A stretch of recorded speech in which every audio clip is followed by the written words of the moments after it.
Huge criticism on John Dewey is seen over the years. The key criticisms on John Dewey is that they're dangerously radical. He was dangerously different, rejection of religion and experimentalism. यानी वो dangerously radical थे, अपने उस दौर में जो कुछ हो रहा था उससे एकदम एक रेडिकल डिपार्चर के तौर पे सामने आए। और फिर उन्होंने रिलीजन को भी रिजेक्ट किया। और एक्सपेरिमेंटलिज्म, जहाँ साइंटिफिक तरीका है किसी चीज़ को, किसी प्रॉब्लम को सॉल्व करने का, किसी चीज़ का नतीजा अखज़ करने का, उसके ऊपर उनका एम्फेसिस बहुत ज़्यादा था। Henry Edmondson is one of the prominent and most persistent critic of Dewey।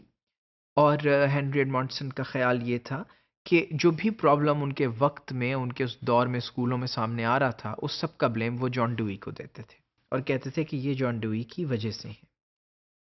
और क्या है कि वो ये कहते थे कि अमेरिकी स्कूलों के अंदर जो कि ड्यूई का इन्फ्लुएंस है, वो तीन चीज़ों को सामने लेके आया। नंबर एक तो लो लिटरेसी रेट्स यानी कम ख्वानदगी। नंबर दो टीचर बर्नआउट यानी टीचर्स का एग्जॉस्ट हो जाना अपने काम की ज़्यादती की वजह से। और लॉस ऑफ ट्रेडिशनल वैल्यूज़, और ट्रेडिशनल वैल्यूज़ का ख़त्म हो जाना। किस तरह ये हुआ? रिजेक्शन ऑफ रिलीजन पहला पॉइंट है, जिसमें वो कंडेम करते हैं ड्यूई की रिजेक्शन को ऑर्गेनाइज्ड रिलीजन के बारे में। ऑर्गेनाइज्ड रिलीजन स्कूल्स में वो रिलीजन है जिसमें आप रस्मी तालीम मज़ाहिब की देते हैं, जिसमें बच्चे चर्च में जाते हैं और कुछ रिचुअल्स को फॉलो करते हैं और ये आपकी तालीम का हिस्सा होता है। ही आर्ग्यूज़ कि ड्यूई की जो एनिमिटी थी टुवर्ड्स ऑर्गेनाइज्ड रिलीजन, ये आहिस्ता आहिस्ता एब्जॉर्ब होगी, सरायत कर गई अमेरिकन स्कूल सिस्टम के अंदर। और वो किस तरह सरायत कर गई कि adoption of rejection of religion by the educational establishment led to the deterioration of morality and traditional values. और जब रिजेक्ट किया एजुकेशनल इंस्टीट्यूशंस ने ऑर्गेनाइज्ड रिलीजन को, तो फिर आहिस्ता आहिस्ता इखलाकी गिरावट आई और उसके साथ साथ मज़हब से दूरी सामने आई और फिर उसकी वजह से जो ट्रेडिशनल वैल्यूज़ थी वो ख़त्म हो गई माशरे के अंदर। और फिर experimentation over ritual and routine. ये क्या बातें हैं? ही क्रिटिसाइजेस ड्यूईज एम्पिरिसिज्म। वो ड्यूई का जो एम्पिरिसिज्म है कि सब जो नॉलेज है वो सेंसेस से आ रही है, यानी बड़ी एक्सपेरिमेंटल है नेचर में, इसको क्रिटिसाइज करते हैं और आर्ग्यू करते हैं कि क्लासरूम एक्सपेरिमेंटेशन जो है, यानी क्लास में जो तजर्बा करना है, उसके साथ एक बहुत बड़ा रिस्क एसोसिएटेड है कि स्टूडेंट जो है वो किसी भी एक्सपेरिमेंटर की अगर ज़रा सी भी कोई मिस्टेक हो तो उससे बहुत बड़ा सफ़र कर सकते हैं, बहुत लॉस हो सकता है। तो यहाँ वो उनकी इस टेक्निक के खिलाफ बात करते हैं।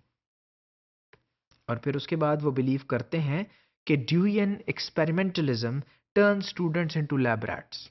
और ये कहते हैं कि ड्यूयन एक्सपेरिमेंटलिज्म जो है वो इस तरह, जिस तरह तजर्बा गाह के चूहे होते हैं, उनमें उन तरह से बच्चों को देखा जाता है उस एजुकेशनल सेटिंग के अंदर जो किसी तरह भी मौजूद नहीं है।